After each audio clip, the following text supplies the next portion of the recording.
yanar bir ışık.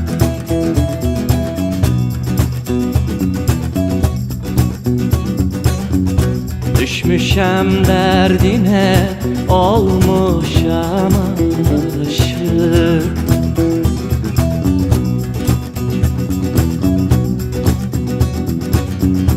Al buğday ben ismim, zülfü dolaşır dividim, kalemim yazarım.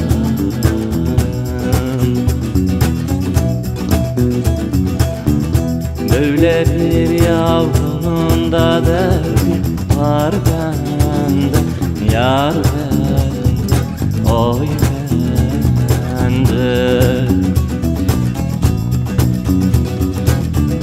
Aha ben gidiyorum, sen hemen ağla, yanağına dön ağla.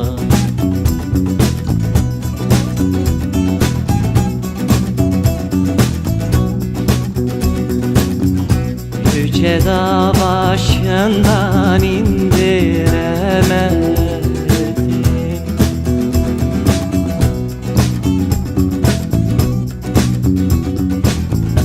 yönünü yönüme döndüremedim.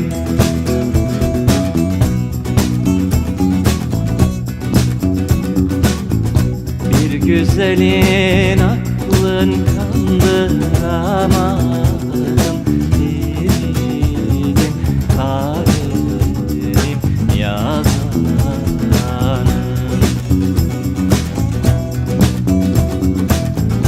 Böyle bir yavrunun da derdi var bende, oy bende, yar bende.